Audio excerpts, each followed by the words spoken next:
আজকে আর হ্যান্ডেল মারবো না। আজকে দেখি বৌদির কাছে যাবো। আজকে বৌদির গুড় চাটবো আর লাগাবো। কিন্তু দাদা বাড়ি আছে নাকি জানি না। দাদা বাড়ি না থাকলে ঠিক মরি আমি আজকে লাগাতে পারবো। যাই তো দেখি। অনেক দিন হয়ে গেল ফুটো আমাদের বাড়িতে আড়ালো না, বুঝ না কেন? বৌদি, আমি তো এসেছি তোমার লাগাতে, তুমি দিবা না? বৌদি, আজ ভাবছি হ্যান্ডেল মারবো না। আজকে বৌদির গুড় চাটবো আর লাগাবো। কিন্তু আমার যে ভয় করছে, যদি ভিতরে পড়ে যায়।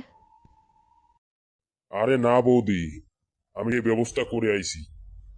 আমি কলম নিয়ে আইছি, তোমার ভয় নাই, পড়বে না।